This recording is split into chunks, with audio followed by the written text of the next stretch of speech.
नमस्कार विद्यार्थी मित्रांनो, आजच्या या व्हिडिओमध्ये आपण पायथागोरस सिद्धांत, पायथागोरस थेरम आणि त्या सिद्धांताचा वापर करून आपण उदाहरणं कशी सोडवायची यांचा विचार करणार आहोत।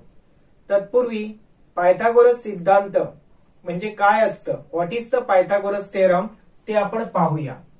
बघा, पायथागोरस सिद्धांत हा काटकोन त्रिकोणासाठी वापरला जातो। आता हा काटकोन त्रिकोण आहे, समजा एबीसी हा काटकोन त्रिकोण आहे।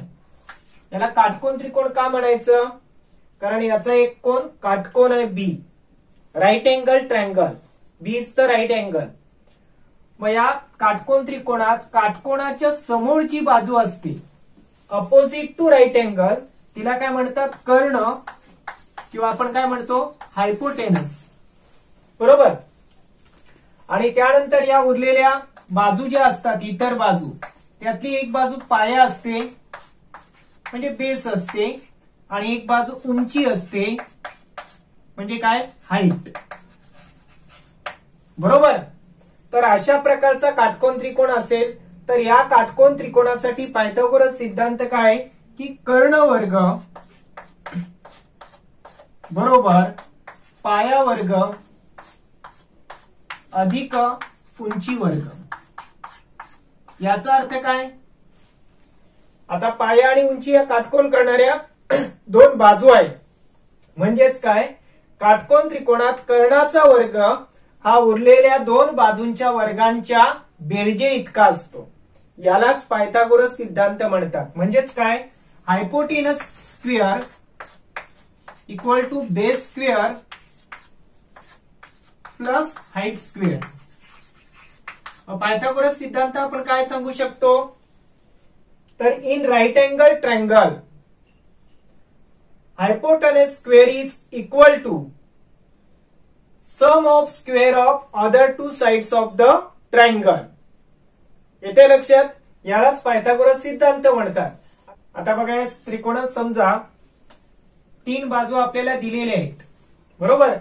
मग आता पायथागोरस सिद्धांत जर वापरायचं झालं आपण, तर बघा, राईट अँगलच्या अपोजिट साइड हायपोटेनस असेल म्हणजे कर्ण किती आहे? 5, 5 चा आपण स्क्वेअर करू, 5 स्क्वेअर इक्वल टू बेस किती आहे? बघा 3 आहे, म्हणजे काटकोन करणारी एक बाजू 3 स्क्वेअर, आणि हाईट म्हणजे अदर साइड 4, 4 स्क्वेअर। आता इक्वल येतो का पाहू? 5 square 25, 3 square 9 plus 4 square 16, hence 25 equal to 25। आले की नाही? येते लक्षात? म्हणजेच काय? कर्णाचा वर्ग उरलेल्या दोन बाजूंच्या वर्गांच्या बेरजे इतका आहे, किंवा hypotenuse square is nothing but sum of square of other two sides. यालाच पायथागोरस सिद्धांत म्हणतात। आता याचा वापर करून आपण या तीन बाजूंपैकी कोणत्याही दोन बाजू दिल्या तर आपल्याला थर्ड साइड काढता येते। त्या टाइपचे जे प्रश्न असतात, किंवा काटकोन त्रिकोणामधील या तीन बाजूंचा संबंध असलेले पायथागोरसचं जे त्रिकूट आहे, ट्रिप्लेट्स ऑफ पायथागोरस, त्याचा सुद्धा आपल्याला विचार करता येतो। तर त्या टाइपचे जे प्रश्न आहेत त्यांचा आपण आता विचार करूया। बघा, प्रश्न पहिला आहे, in the figure below find the value of x. म्हणजे या आकृतीवरून आपल्याला एक्स ची किंमत काढायची, बरोबर। तर बघा, त्रिकोण triangle LMN, in triangle LMN measure of angle M equal to 90। ही कंडिशन माहित असली पाहिजे। जर एक कोण काटकोन असेल आणि तरच आपल्याला पायथागोरस सिद्धांत अप्लाय करता येतो, बरोबर। देअरफॉर बाय पायथागोरस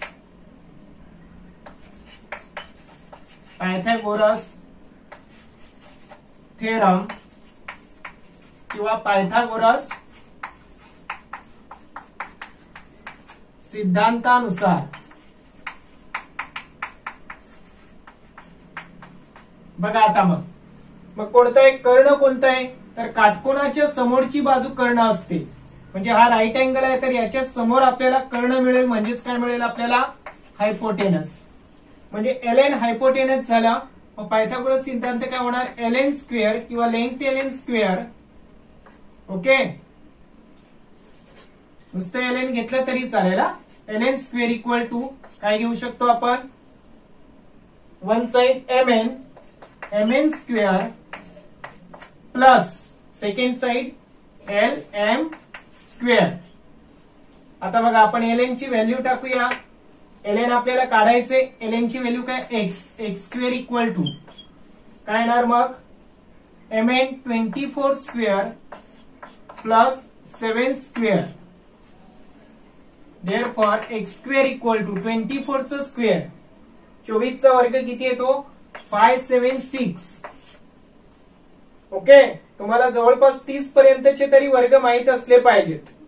वर्ग माहित नसतील तर वर्ग काढण्याची ट्रिक आहे, ती पण मी तुम्हाला सांगतो. बघा समजा तुम्हाला 576 सॉरी 24 चा स्क्वेअर करायचे तर काय करायचं, सिंपल आहे. 2 चा स्क्वेअर करायचा 4 लिहिला आणि 4 चा स्क्वेअर काय 16, तो 16 लिहायचा. लिहिले दोन्ही स्क्वेअर.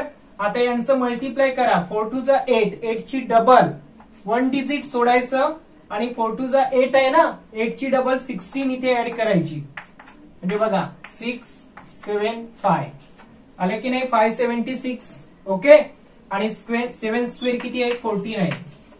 म्हणजेच काय घेऊ शकतो आपण आता एक्स स्क्वेअर इक्वल टू यांची ऍडिशन होणार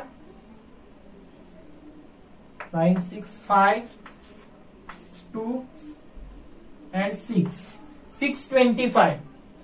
हेन्स x इक्वल टू आता आपल्याला रूट घ्यावं लागेल. x equal to square root of 625 आणि 625 चं रूट किती येतं 25. म्हणजे इथे x ची व्हॅल्यू किती मिळाली आपल्याला 25. आलं लक्षात. स्क्वेअर केला आणि रूट घेतला आपण स्क्वेअरचे ऍडिशन करून. चला आता सेकंड क्वेश्चन पाहूया आपण. बघा आता इथे हायपोटेनस काय ते बघा. बघा राईट अँगलच्या समोर काय असतो कर्ण किंवा तुमचा हायपोटेनस म्हणजे पी आर स्क्वेअर. कर्णाचा वर्ग घ्यायचो ना आपण, मग P R square equal to काय घेऊ शकतो आपण remaining side P Q square plus Q R square. Okay, therefore P R what is the value of P R 41 square equal to P Q is 9 square plus X square.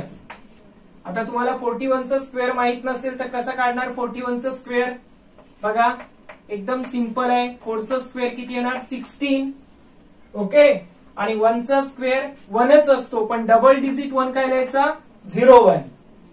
आता या 4 आणि 1 चा multiply करा. 4 1 जा 4, 4 ची double 8, 1 digit सोडायचा आणि इथे 8 लिहायचे. आता ऍड करा ना 1 8 6 1 म्हणजे काय येणार 41 square is equal to 1681 equal to 9 square is 81 plus X square. आता हे एक्स स्क्वेअर आपल्याला काढायचे म्हणजे 81 ला इकडे आणावे लागतील आणि 81 इकडे आल्यावर प्लसचे काय होणार आहे प्लस आहेत, इकडे आल्यावर मायनस होतील. 1681 minus 81 equal to X square. Therefore 1600 equal to X square. आता एक्स काढण्यासाठी काय घ्यावं लागेल तुम्हाला स्क्वेअर रूट ऑफ 1600. आता 1600 चं स्क्वेअर रूट घेणं सिंपल आहे. 16 चं रूट घ्यायचं 4 आणि 2 0 आहेत ना, मग त्याच्याऐवजी 1 0 घ्यायचं. म्हणजे इथे एक्स ची व्हॅल्यू किती आली आपली 40 आली. तर या पद्धतीने आपण एक्सच्या व्हॅल्यू काढू शकतो. आलं लक्षात. बघा तर सेकंड क्वेश्चन आहे. In the right angle triangle PQR म्हणजे काटकोन त्रिकोण PQR मध्ये measure of angle P is 90 म्हणजे P कोणाचं माप 90 आहे. If length PQ 24 centimetre, length PR 10 centimetre, find the length of segment QR म्हणजे आपल्याला QR बाजूची लांबी काढायची.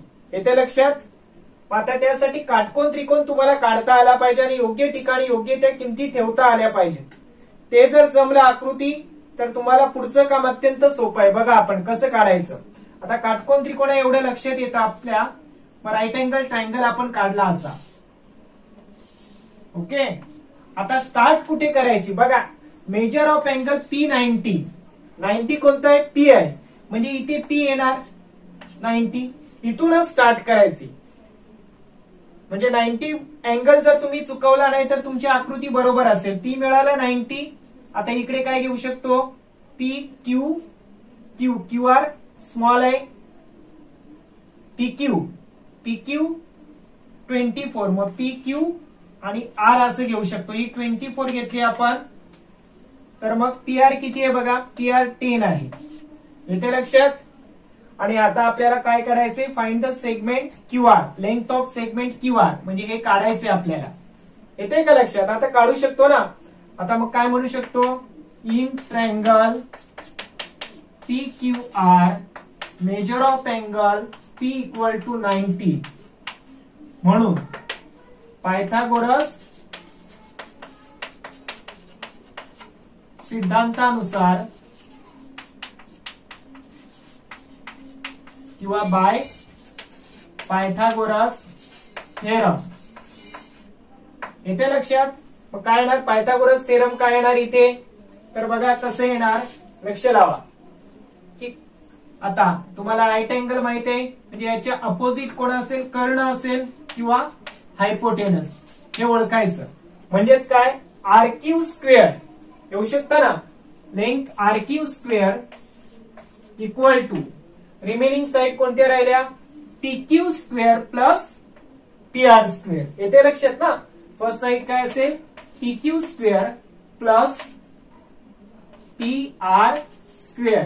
आता व्हॅल्यू टाकूया. आपल्याला आर क्यू काढायचंय. ठीक आहे. पी क्यू ची व्हॅल्यू किती आहे? 24 आहे. आणि पी आर ची व्हॅल्यू काय? 10. आता 24 चा स्क्वेअर मी मगाशी काढून दाखवला तुम्हाला. किती येतो? 576. आणि 10 चा स्क्वेअर किती आहे? 100 आहे. म्हणजे यांची ऍडिशन किती येणार? 676. म्हणजेच काय आला? R Q square equal to 676. Therefore, RQ equal to root of 676 and RQ equal to किती येणार मग? 676 चा रूट किती येतं? 26. म्हणजे लेंथ ऑफ RQ किती असेल? 26 सेंटीमीटर. आता हे रूट कसं काढायचं याची पण ट्रिक आहे, पण आता इथे मी तुम्हाला सांगत नाही. त्यावरती एक स्पेशल व्हिडिओ मी बनवेल. त्यावेळेला तुम्ही तो पहा की डिव्हिजन मेथडचाही वापर न करता तुम्ही सहजरित्या रूट काढू शकता. बरोबर? हा 26चा वर्ग आहे, तुम्हाला माहित असेल. तर या पद्धतीने आपल्याला आरक्यू ची व्हॅल्यू मिळाली. आता चला आपण पुढचे प्रश्न पण पाहूया. तर विद्यार्थी मित्रांनो, थर्ड क्वेश्चन आहे. In the right angle triangle LMN म्हणजे LMN या काटकोन त्रिकोणात measure of angle M is 90. If LN 12 LN 20 find the length of segment MN.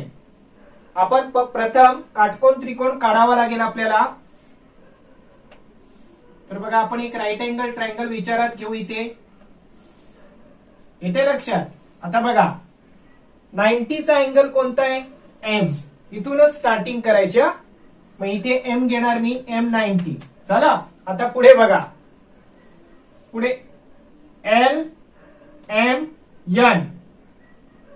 मग इथे आपण समजा L घेतला तर L किती होणार? LM 12.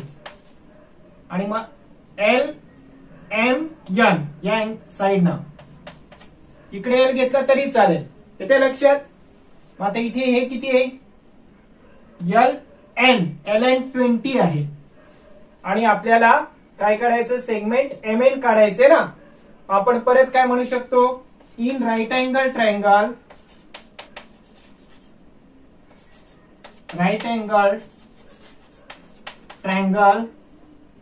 LMN measure of angle M equal to 90. Therefore, by Pythagoras theorem किंवा पायथागोरस सिद्धांतानुसार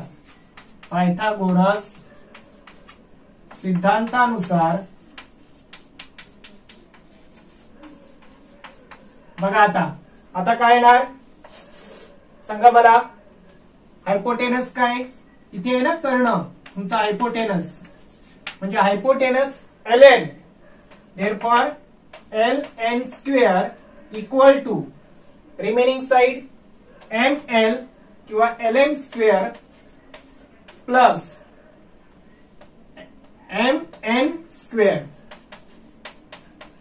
इथे लक्षात तुमच्या hypotenuse square equal to base square plus height square, पाया वर्ग अधिक उंची वर्ग. मग आता काय काय दिलेलं आहे बघा. LN दिलेलं आहे आता, म्हणजे इथे काय येणार 20 येणार. 20 स्क्वेअर इक्वल टू LM किती दिलेलं आहे तर LM 12 आहे, म्हणजे इथे 12 स्क्वेअर आणि MN आपल्याला काढायची, मग MN ऍज इट इज लिहायची. बरोबर. आता बघा काय येणार 20 चा स्क्वेअर 400 होतो आणि 12 चा स्क्वेअर किती आहे 144 आहे प्लस MN स्क्वेअर. आता जर तुम्हाला MN पाहिजे तर या 124 जे प्लस आहेत त्याला इकडे आणायचे, म्हणजे मायनस होतील. म्हणजे 400 minus 144 equal to MN square. Therefore MN square equal to काय घेऊ शकतो आपण, सबट्रॅक्शन सांगा यांची किती होणार 6 1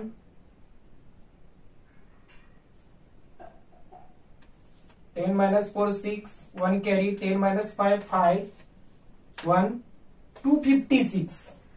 Okay, MN square equal to 256. Therefore MN equal to what is the root of 256? 256 कशाचा वर्ग आहे 16चा 16, म्हणजे याचं रूट किती येणार MN equal to root 256. Therefore MN equal to 256 चं रूट काय येणार 16. म्हणजे MN ची लेंथ किती असेल, लेंथ ऑफ MN किंवा MN ची लांबी किती असेल 16 सेंटीमीटर. आलं लक्षात. म्हणजे तुम्हाला हायपोटेनस जरी दिला तरी रिमेनिंग साइड सुद्धा अशा प्रकारे ट्रायंगलचा वापर करून काढता येईल. आलं लक्षात. The top of the ladder of length 15 centimetre reaches a window. Top of ladder म्हणजे काय, एका शिडीचं टोक. बरोबर. ते एका विंडोला म्हणजे खिडकीला की जी 9 मीटर उंचीवर आहे, above the ground, 9 metre above the ground. म्हणजे जमिनीपासून 9 मीटर उंचीवर जी खिडकी आहे तिला शिडीचं टोक काय करतं, स्पर्श करतं. आणि त्या शिडीची लेंथ किती आहे 15 centimetre. What is the distance between base of the wall and that of the ladder. बरोबर. मग आपल्याला काय करायचंय तर प्रश्न मी तुम्हाला सांगतो बघा. या पद्धतीने एक ग्राउंड आहे, लक्ष द्या. समजा एक ग्राउंड आहे, याला आपण AB मानू. बरोबर. आणि या ठिकाणी या ग्राउंडला अशी एक भिंत आहे, वॉल, आणि इथे त्या वॉलला एक खिडकी आहे, विंडो. येते लक्षात. आता काय इथे आपण एक शिडी लावली खिडकीला, म्हणजे काय top of the ladder. Top म्हणजे काय वरचं टोक, ही लॅडर आहे. म्हणजे इथे C बिंदू घेतला आपण तर लक्षात घ्या AC काय येणार, AC तुमची काय शिडी किंवा लॅडर. बरोबर. C च्या ठिकाणी विंडो आहे. AB काय येणार, आता यावरून लक्षात घ्या बघा. The top of the ladder of length 15 centimetre. He AC किती आहे 15 सेंटीमीटर. म्हणजे AC ची व्हॅल्यू तुम्हाला किती मिळालेली आहे 15 सेंटीमीटर. त्याचं टॉप, हे टॉप C, ते काय करतं, रिचेस अ विंडो, विंडो जवळ पोचतं, खिडकी जवळ, 9 मीटर अबोव्ह द ग्राउंड. ही विंडो किती मीटर आहे ग्राउंड पासून. या AB जर ग्राउंड असेल तर AB पासून ही विंडो किती डिस्टन्स वर आहे 9 मीटर वर आहे. येते लक्षात. ही 15 मीटर आहे, सॉरी 15 मीटर असेल, सेंटीमीटर नाही ती. येते लक्षात. 15 मीटरची ही काय लॅडर आहे, शिडी आहे. आणि ग्राउंड पासून विंडो किती डिस्टन्स वर आहे 9 मीटर वर आहे. तर आपल्याला काय सांगितलंय, what is the distance between base of the wall and that of the ladder. ते जे अंतर आहे म्हणजे काय base of the wall, he wall आहे ना, BC काय झाली मग बीसी भिंत किंवा वॉल, येते लक्षात. तर या वॉलचा बेस म्हणजे भिंतीचा पाया आणि लॅडरचं दुसरं टोक, तर त्यांच्यामधलं जी डिस्टन्स आहे एबी, म्हणजे एबी आपल्याला काय करायचंय, काढायचंय. एबी ची व्हॅल्यू आपल्याला फाइंड आउट करायची. बीसी माहित आहे का, तर हे बघा बीसी ची व्हॅल्यू किती आहे, 9 मीटर आहे. तर आता परत इथे वॉल जी असेल ती ग्राउंडला, जमिनीला लंब असते, म्हणजे परपेंडिक्युलर असेल, म्हणजे इथे राईट अँगल होणार. समजतं, या पद्धतीने आकृती काढता येईल. म्हणजे आपल्याला काय करू शकतो, triangle in triangle ABC, measure of angle B equal to 90. B 90 झाला ना, आणि देअरफॉर बाय पायथागोरस थेरम किंवा पायथागोरस सिद्धांतानुसार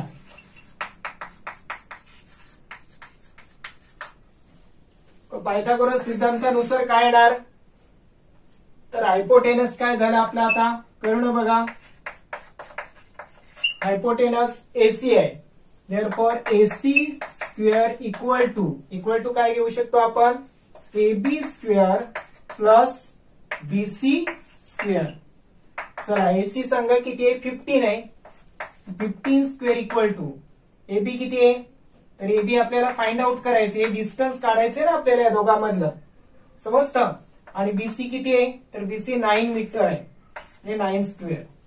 15 स्क्वेअर किती होतो, 225 equal to AB square as it is plus 9चा स्क्वेअर किती होतो, 81, म्हणजे 225 minus 81 equal to AB square. Hence आता सबट्रॅक्शन करा, 4 12 minus 8 4 1 144 equal to AB square. Therefore AB equal to, आता रूट घ्यावं लागेल ना 144चं, hence AB equal to 12 metre. म्हणजेच काय, distance between base of the wall and that of the ladder, this distance is how much, 12 metre. हे अंतर किती येणार, या दोन टोकामधलं, म्हणजे भिंतीचा बेस आणि वॉल लॅडरचं सेकंड टॉप, सेकंड जे टोक आहे दुसरं टोक, बरोबर ना, त्यांच्यामधलं डिस्टन्स किती असेल, तर हे 12 मीटर डिस्टन्स असेल. तर या पद्धतीने हा प्रश्न डायग्राम काढून आपण सोडवू शकतो. विद्यार्थी मित्रांनो, या प्रकारच्या प्रॉब्लेमची तुम्ही जास्तीत जास्त प्रॅक्टिस करा आणि पुढच्या भागात तुम्हाला पायथागोरसचे ट्रिपलेट म्हणजे त्रिकुटक आहेत त्यांच्यावरचा व्हिडिओ तुम्हाला बघायला मिळेल. पण तो व्हिडिओ पाहण्यापूर्वी आपण यापूर्वी बनवलेला एंड स्क्रीनला जो व्हिडिओ असेल ट्रिपलेटची संपूर्ण माहिती देणारी आणि सोप्या पद्धतीने ट्रिपलेट कसे शोधायचे, तो व्हिडिओ तुम्ही पहा, म्हणजे तुम्हाला त्याचा खूपच फायदा होईल. आणि अशाच प्रकारच्या व्हिडिओसाठी तुम्ही आपल्या चॅनलला सबस्क्राईब करा, म्हणजे तुम्हाला या प्रकारच्या व्हिडिओचं नोटिफिकेशन मिळत राहील. धन्यवाद, थँक्यू.